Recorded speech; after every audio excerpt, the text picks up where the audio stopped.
जय गुरु जी, शुक्राना गुरु जी। मेरे मित्रों को भी आशीष। मैंने अपने अनुभव अपने मित्रों को बताए तो उनमें से अनेक गुरु जी के पास आए और उनका आशीर्वाद प्राप्त किया। श्री विनोद गुप्ता की बेटी का जीवन परिवर्तित हुआ जब उसे एक अति सुंदर स्वभाव के पति और ससुराल वाले मिले। मेरे एक अन्य मित्र श्री योगेश गुप्ता का स्थानांतरण लुधियाना से गोरखपुर हो गया था।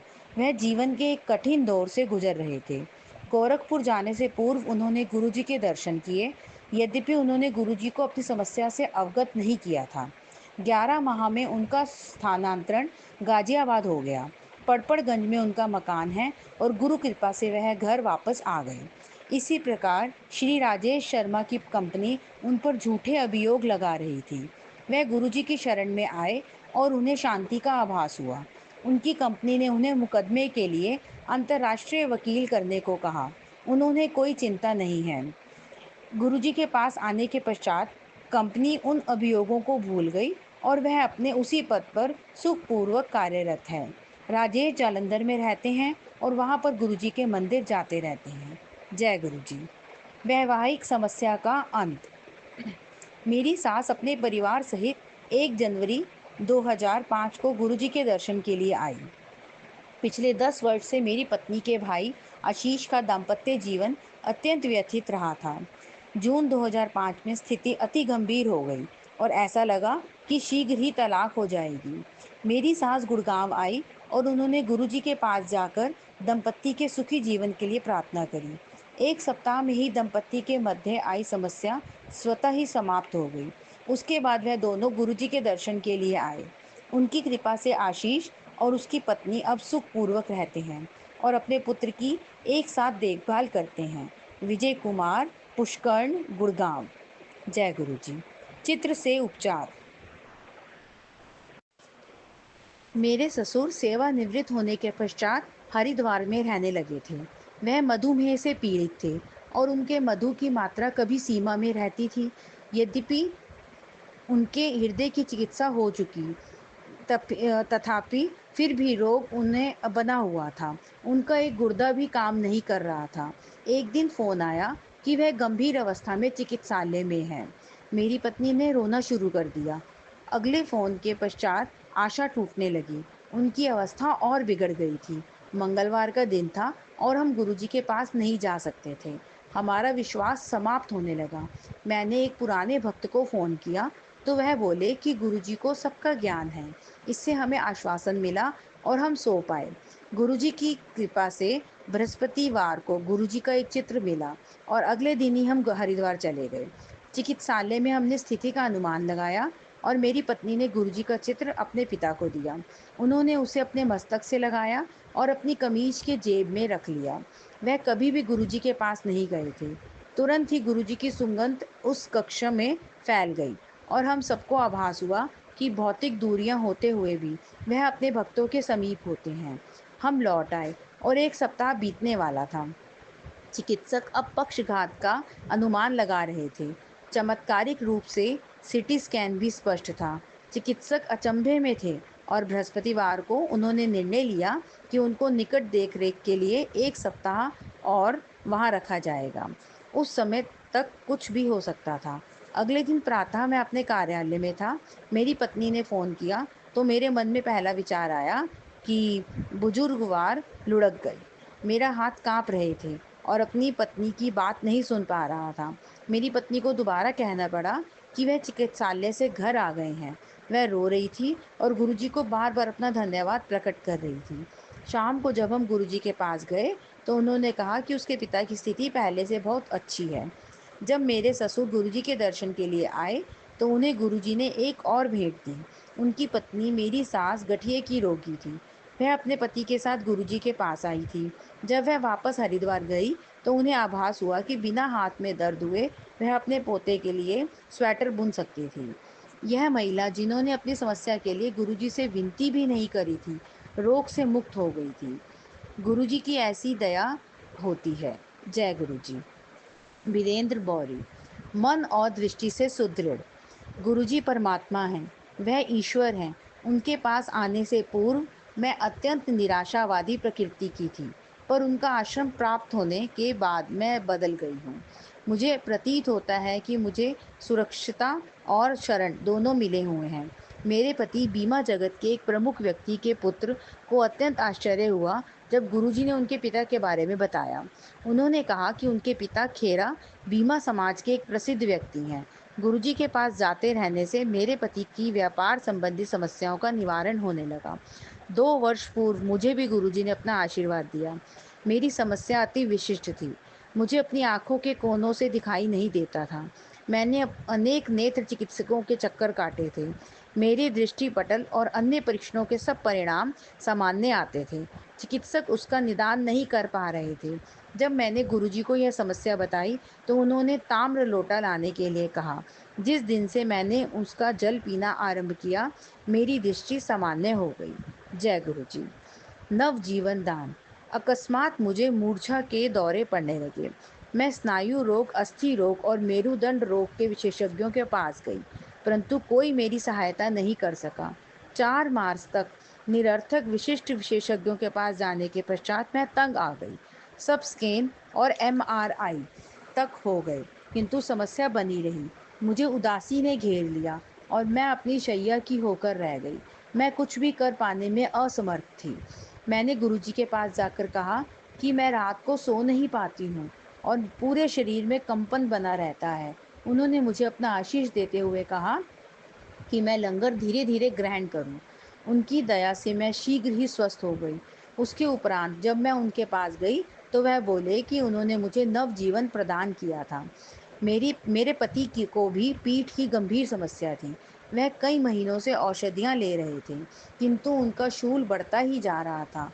वह कई चिकित्सालयों में दिखला चुके थे, Vimhans Indian spinal injuries centre, मेरुदंड आघात केंद्र, रॉकलैंड आदि, किंतु कोई चिकित्सक उनके रोग का निदान नहीं कर पाया था। वेदना इतनी अधिक थी कि कई माह से मेरे पति सो नहीं पाए थे। मैंने गुरुजी को उनकी स्थिति से अवगत कराया। अगली बार उनके दर्शन पर जब मैं गई तो उन्होंने उनके बारे में पूछा। मैंने उत्तर दिया कि पीड़ा अभी भी बनी हुई है। गुरुजी ने सब औषधियां बंद करके उनको हल्दी वाला दूध रात को देने के लिए कहा। जिस दिन से मेरे पति ने वह दूध लेना आरंभ किया, उनके दर्द लुप्त हो गए। 31 जनवरी को जब हमने उनके दर्शन किए तो वह बोले कि उन्होंने हमें आशीर्वाद दिया है और अब यह समस्या कभी नहीं होगी। उस दिन से मेरे पति को कोई पीड़ा नहीं हुई। उन्हें लगता है कि गुरुजी ने उन्हें अद्भुत शक्ति प्रदान करी है। जनवरी 2006 में जब वह अमेरिका गए तो मुझे चिंता लगी हुई थी कि फिर से उनके दर्द शुरू हो जाएंगे, किंतु गुरुजी की कृपा से ऐसा कुछ नहीं हुआ। गुरुजी ने उनका उपचार कर दिया था। जब से मैं गुरुजी के पास आई हूँ, मेरा जीवन परिवर्तित हो गया है। गुरुजी हर कदम पर मार्गदर्शन करते हैं। आपको उन्हें हृदय से याद करना है और वह आपके पास आ जाते हैं। हम भाग्यशाली हैं कि गुरुजी हमें मिले हैं। श्रीमती शालिनी खेरा, दिल्ली। जय गुरुजी। एक तकिया भरोसा तेरे चरणादा, केवल आपके चरणों में मेरा आश्रय है। हे प्रभु, मुझे कुछ विशेष किंतु साधारण कारणों से अपनी अच्छी नौकरी छोड़नी पड़ी थी। मुझे विश्वास था कि अपने अत्युत्तम अनुभव के कारण मुझे कहीं भी नई नौकरी मिल जाएगी। मैं आवेदन भेजता रहा, परंतु विफल रहा। 5-6 माह तक मुझे असफलताओं का सामना करना पड़ा। शनि शनि पहले मेरा आत्मविश्वास, फिर ईश्वर पर से आस्था उठ गई और मुझे सामाजिक अपमान भी सहना पड़ा। निराशा और असंतोष के साथ साथ संचित धन राशि भी कम होने लगी। अंत में मैं अपनी पत्नी को कहने लगा कि कहीं से कीटनाशक लाकर अपने जीवन समाप्त कर लेते हैं। मुझे पता था कि यह अनुचित निर्णय है, पर मेरे पास और कोई विकल्प भी नहीं था। इसी समय एक दिन मेरे एक मित्र ने मुझे फ़ोन किया। उसके सुझाव पर मैं गुरुजी के पास पहुंचा। मैंने एक संत को अपने आसपास के लोगों से वार्तालाप करते हुए देखा। गुरबानी के शब्दों की ध्वनि गूंज रही थी। चाय प्रसाद और उसके पश्चात लंगर बट रहा था। लंगर के पश्चात मैंने गुरुजी से आशीर्वाद लिया और घर लौट आया। मैंने गुरुजी से अपने मित्र के परामर्श पर कुछ नहीं बताया। उसने कहा था कि गुरुजी को कुछ भी कहने की आवश्यकता नहीं है, वह सब जानते हैं। मेरे मन में विचार आया कि मैं गुरुजी के पास कष्ट में पहुंचा था और कष्ट के साथ ही वापस लौटा हूँ, बिना किसी उपचार के। यदि मैं उनको कुछ कह नहीं सकता तो उन्हें मेरी आवश्यकता का पता कैसे लगेगा? और यदि मैं अपनी इच्छा व्यक्त नहीं कर सकता, तो उनके पास जाने का क्या लाभ? मेरे मित्र ने पुनः उनके पास जाने के लिए बोला, किंतु मैंने मना कर दिया और उसको कहा, गुरुजी कुछ नहीं कर सकते, क्योंकि उन्होंने मेरी समस्या सुनी नहीं है। एक पढ़ा लिखा और समझदार होने के कारण मैं विश्वास नहीं कर सकता कि वह भगवान और सर्वज्ञाता हैं। अगले दिन ही मुझे एक अच्छी नौकरी के लिए साक्षात्कार की सूचना आई। मैंने अपने मित्र को फ़ोन किया तो उसने कहा कि यह गुरु कृपा है। मैंने असहमति व्यक्त करते हुए कहा कि मैंने इसके लिए 15 दिन पहले आवेदन भेजा था। साक्षात्कार अच्छा हुआ। मैं परिणाम की प्रतीक्षा कर रहा था। चुने न जाने पर मुझे आश्चर्य हुआ। अंदर ही अंदर मैं ध्वस्त हो गया और मैंने कहीं भी आवेदन भेजने बंद कर दिए। अगले 2 मास इस प्रकार निकल गए। मेरी स्थिति अत्यंत निराशाजनक हो गई थी। एक दिन मेरे मित्र ने पुनः फ़ोन किया और गुरुजी के पास जाने का आदेश दिया। मैं यह सोचकर गया कि प्रयत्न करने में कोई हानि नहीं है। स्थिति इससे और अधिक कितनी बुरी हो सकती है। मैं संगत को गुरुजी से आज्ञा लेते हुए देख रहा था। मैं गुरुजी से विनती कर रहा था कि मैंने सब प्रयत्न कर लिए हैं। अब कोई मार्ग शेष नहीं है। बार-बार उस दिन सुने हुए एक शब्द, एक तकिया परोसा तेरे चरना दा, और सब वैधन्य दे दिया, मेरे कानों में गूंज रहे थे। कोई 1 दर्जन लोग बचे होंगे जब गुरुजी मेरे पास आए। वह बोले, होई भाई, तू किदा आया है? स्पष्ट रूप से गुरुजी को पता था कि मैंने उनके अस्तित्व पर संशय किया था। मैं अशक्त और अवाक रह गया। बहुत प्रयत्न के साथ मैं धीमे से गुरुजी ही कह पाया था। इतने में उन्होंने पूछ लिया कि मैं किसके साथ आया हूँ। कठिनाई के साथ मैंने उत्तर दिया कि मैं अपनी पत्नी के साथ आया हूँ। तो उन्होंने उसे बुलाने के लिए कहा। मैं भागकर बाहर गया और उसे बुलाकर अंदर लाया। गुरुजी ने उसका नाम पूछा और बोले, चल जा, तेरा कल्याण कर देता। अगले 2-3 मिनट तक मैं अपने स्थान से उठ नहीं पाया। गुरुजी का आशीर्वाद मिलने के पश्चात मैंने पुनः आवेदन भेजा और अगले दिन मुझे साक्षात्कार के लिए बुलाया गया। मैं कंपनी के प्रबंधक निदेशक और वीपी से मिला और ऐसे लगा जैसे वे मेरी प्रतीक्षा कर रहे थे। 10 मिनट के पश्चात मुझे नियुक्ति पत्र मिल गया था। उसी शाम मैं गुरुजी के पास अपने कुकर्मों की क्षमा याचना करने गया। मुझे अपनी भूल का आभास था, परंतु इससे अधिक आवश्यक मैं उनका धन्यवाद करना चाहता था। जब चलने का समय हुआ तो मैं पंक्ति से आगे निकलकर उनके पास गया। उन्होंने मुझे देखकर अपने कान मेरी ओर कर दिया। मैंने उनको बताया कि मैं 9 मास से बेकार था और उनकी दया से ही मुझे नौकरी मिली है। गुरुजी पहले तो चुप रहे, फिर बोले, जा फिर ऐश कर। उनके शब्द सत्य सिद्ध हुए। ना केवल मुझे कार्य करने में आनंद आता है, मेरे सब कार्य भी सुचारू रूप से पूरे हो जाते हैं। मेरे सहकर्मी प्रभावित हैं, परंतु मुझे पता है कि यह गुरुजी ही कर रहे हैं। मैं अपने साथियों को कहता हूँ कि पहले मैं केवल जीवित था, अब मैंने जीना सीख लिया है। जिसने पीड़ा दी है, वही उसकी औषधि भी देगा। पहली बार जब मैं गुरुजी के पास गया था, मेरे घुटनों में बहुत दर्द हो रहा था। मैं एक चिकित्सक के पास गया, जिसने कहा कि घुटनों के अस्थिबंध क्षतिग्रस्त हो गए हैं। मुझे विश्राम करने का और घुटनों को न हिलाने का परामर्श दिया गया। साथ ही औषधियाँ भी दी गई। पीड़ा असहन थी। जब मेरे मित्र ने मुझे फ़ोन कर गुरुजी के पास जाने के लिए कहा, तो मैंने उनको बताया कि मैं तो गुरुजी के पास नौकरी के लिए विनती करने गया था और वहीं पर मेरे अस्थिबंध क्षतिग्रस्त हो गए थे। मेरा मित्र चुप रहा। 2 माह के पश्चात घुटनों का शूल समाप्त हो गया। जब मैं अपने मित्र के दोबारा कहने पर पुनः गुरुजी के पास गया, तो मेरे घुटनों में फिर से वेदना आरंभ हो गई। इस बार मैं चिकित्सक के पास गया, तो उसने एक महंगे उपचार की सलाह दी। मेरे पास अधिक धन नहीं था और घुटनों के दर्द के साथ उनके पास जाना भी कठिन हो गया। मेरे से चला भी नहीं जाता था। एक दिन मैंने गुरुजी से इस पीड़ा को सह पाने की शक्ति के लिए उनका आसान आह्वान किया। मैं अत्यंत कठिनाई के साथ अपने आप को कार में घुसा पाया और उसे चलाकर एम्पायर स्टेट पहुंच पाया। उस दिन चलते हुए मैंने गुरुजी से विनती करी, तुम ही ने दर्द दिया है, तुम ही दवा देना। और अगले क्षण वह पीड़ा समाप्त हो गई। निश्चित करने के लिए मेरा घुटना बिल्कुल ठीक है, मैं चिकित्सक के पास गया। मुझसे कहीं अधिक मेरे स्वस्थ घुटनों को देखकर उसे आश्चर्य हुआ। उस दिन के पश्चात मैं किसी चिकित्सक के पास नहीं गया हूँ। गुरुजी को उपचार के करने के लिए भक्तों से बात करने के लिए कह रहे हैं और उस क्रिया को करते ही कष्ट से आपका निवारण हो जाता है। जय गुरु जी।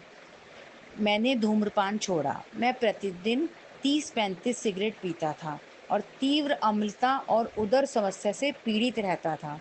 एक दिन सिगरेट पीते हुए मुझे लगा कि गुरुजी सिगरेट बंद करने का आदेश दे रहे हैं।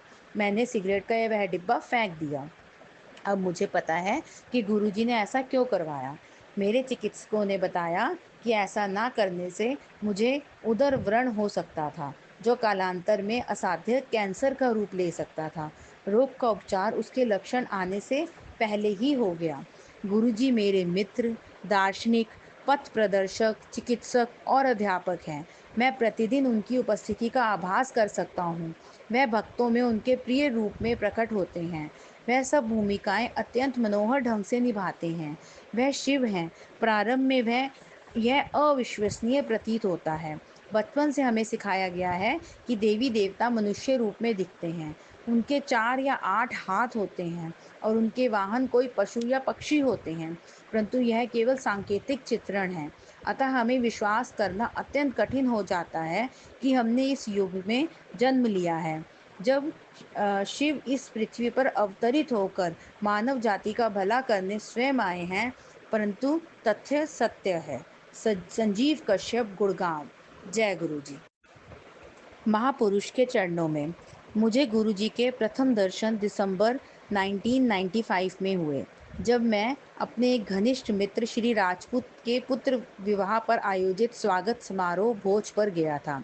मुझे और मेरे परिवार को जालंधर, पंचकुला, चंडीगढ़ और दिल्ली में गुरुजी के दर्शनों का सौभाग्य प्राप्त होता रहा है। 2006 में दिल्ली में उनके दर्शन हमें 2 साल के बाद हुए। इस अवधि में हम उनके आदेश के अनुसार उनके पास नहीं गए थे। गुरुजी के साथ हमारे वर्षों के अनुभव से मैं कह सकता हूँ कि वह हमारे युग के सच्चे महापुरुष हैं। जय गुरु जी। अमृत के स्रोत।